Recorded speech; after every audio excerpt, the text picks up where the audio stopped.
क्या पृथ्वीराज चौहान को स्वयं अश्वत्थामा ने दी थी शब्द भेदी बाण की शिक्षा? आखिर कब और कैसे हुई थी पृथ्वीराज चौहान और अश्वत्थामा की मुलाकात? नमस्कार दोस्तों, आपका फिर से एक बार स्वागत है हमारे चैनल अनोखी दुनिया में। जल्दी से चैनल को सब्सक्राइब कर लीजिए और बेल आइकन को प्रेस करना बिल्कुल ना भूलें।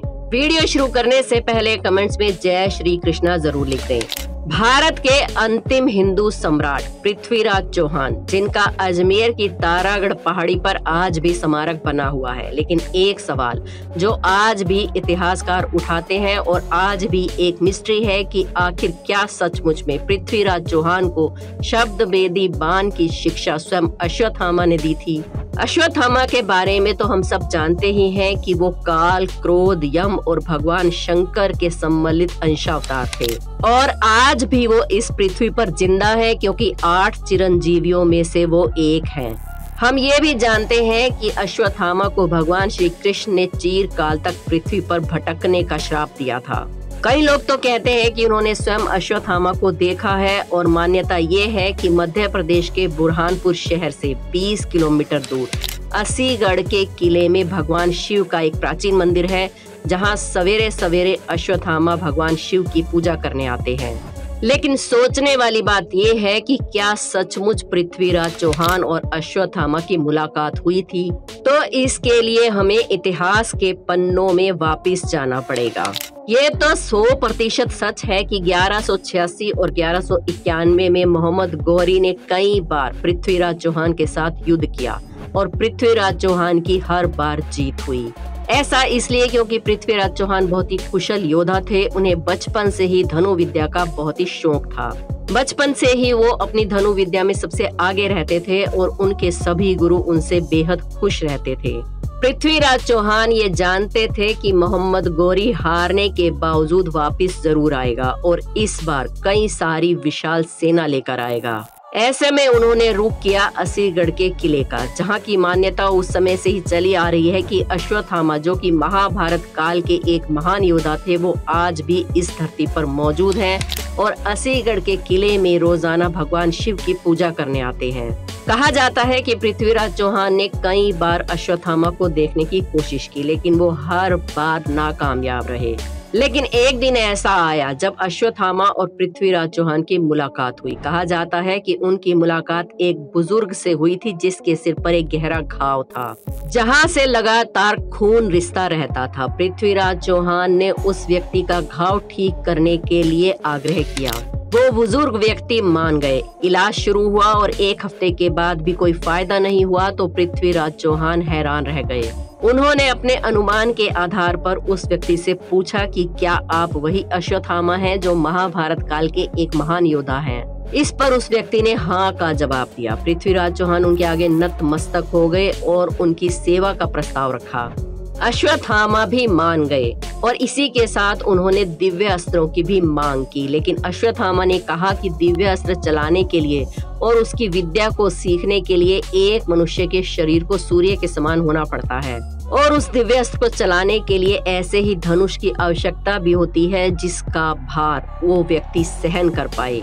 और आजकल कोई भी मनुष्य ऐसा नहीं है। ऐसे में पृथ्वीराज चौहान निराश हो गए, लेकिन अश्वत्थामा ने उन्हें शब्द भेदी बाण का वरदान दिया। साथ ही उन्हें 3 शब्द भेदी तीर भी दिए जो अचूक थे। पृथ्वीराज चौहान ने अश्वत्थामा से शब्द भेदी बाण की विद्या भी प्राप्त की।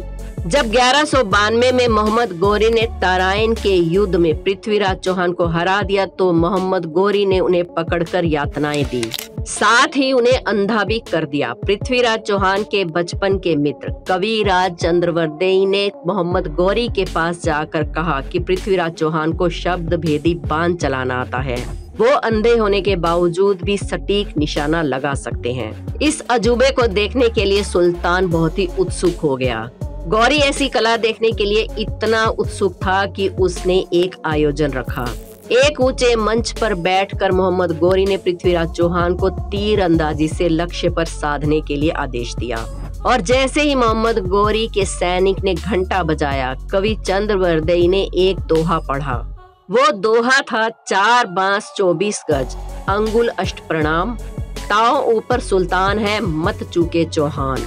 इसी के साथ एक शब्द भेदी बाण चला और मोहम्मद गौरी का अंत हो गया। मान्यताओं की माने तो अश्वत्थामा ने ही पृथ्वीराज चौहान को शब्द भेदी बाण की शिक्षा दी थी, क्योंकि आज तक कोई भी ऐसा सम्राट या राजा पैदा नहीं हुआ था जो शब्द भेदी बाण की शिक्षा को बारीकी से समझ पाए या फिर उसे उसका ज्ञान हो। इस शिक्षा की जानकारी महाराज पांडु को थी, साथ ही कर्ण, अर्जुन और कौरवों में भीष्म पितामह और गुरु द्रोणाचार्य के पास ही ये शिक्षा मौजूद थी और गुरु द्रोणाचार्य से ये शिक्षा उनके पुत्र अश्वत्थामा को मिली थी। महाभारत के युद्ध के समय द्रोणाचार्य जी ने हस्तिनापुर राज्य के प्रति निष्ठा होने के कारण कौरवों का साथ देना ही उचित समझा। अश्वत्थामा भी अपने पिता की तरह शस्त्र व अस्त्र विद्या में निपुण थे।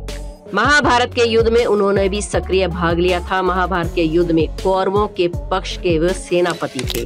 पिता पुत्र की जोड़ी ने महाभारत के युद्ध में पांडवों की सेना को तितर बितर कर दिया। भीष्म पितामह के बाणों की शैया पर लेटने के बाद गुरु द्रोणाचार्य ने उनका स्थान ले लिया। ऐसे में पांडवों को भगवान श्री कृष्ण की सलाह लेकर छल से उन्हें हराना पड़ा। गुरु द्रोणाचार्य अपने पुत्र अश्वत्थामा से बहुत ज्यादा प्यार करते थे। उनकी पत्नी कृपि और गुरु द्रोणाचार्य ने भगवान शिव की बहुत ज्यादा आराधना की थी। तब भगवान शिव ने प्रसन्न होकर उन्हें पुत्र प्राप्ति का वरदान दिया था और जब माता कृपि ने सुंदर बालक को जन्म दिया तो उसका नाम अश्वत्थामा रखा गया। जन्म से ही अश्वत्थामा के मस्तक पर एक अमूल्य मणि विद्यमान थी, जो कि उसे देवताओं से, दैत्यों से, शस्त्र, अस्त्र और नागों से निर्भय रखती थी, यानी कि वो इस मणि की वजह से अजय था।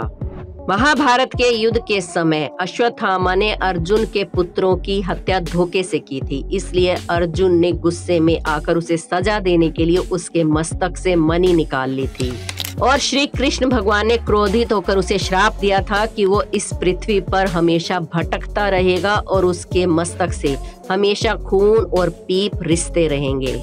इसीलिए कहा जाता है कि अश्वत्थामा अभी भी जिंदा है और जो बूढ़ा आदमी पृथ्वीराज चौहान को असीगढ़ के किले में मिला था वो अश्वत्थामा ही था और उसी से पृथ्वीराज चौहान ने शब्द भेदी बाण की शिक्षा ली थी।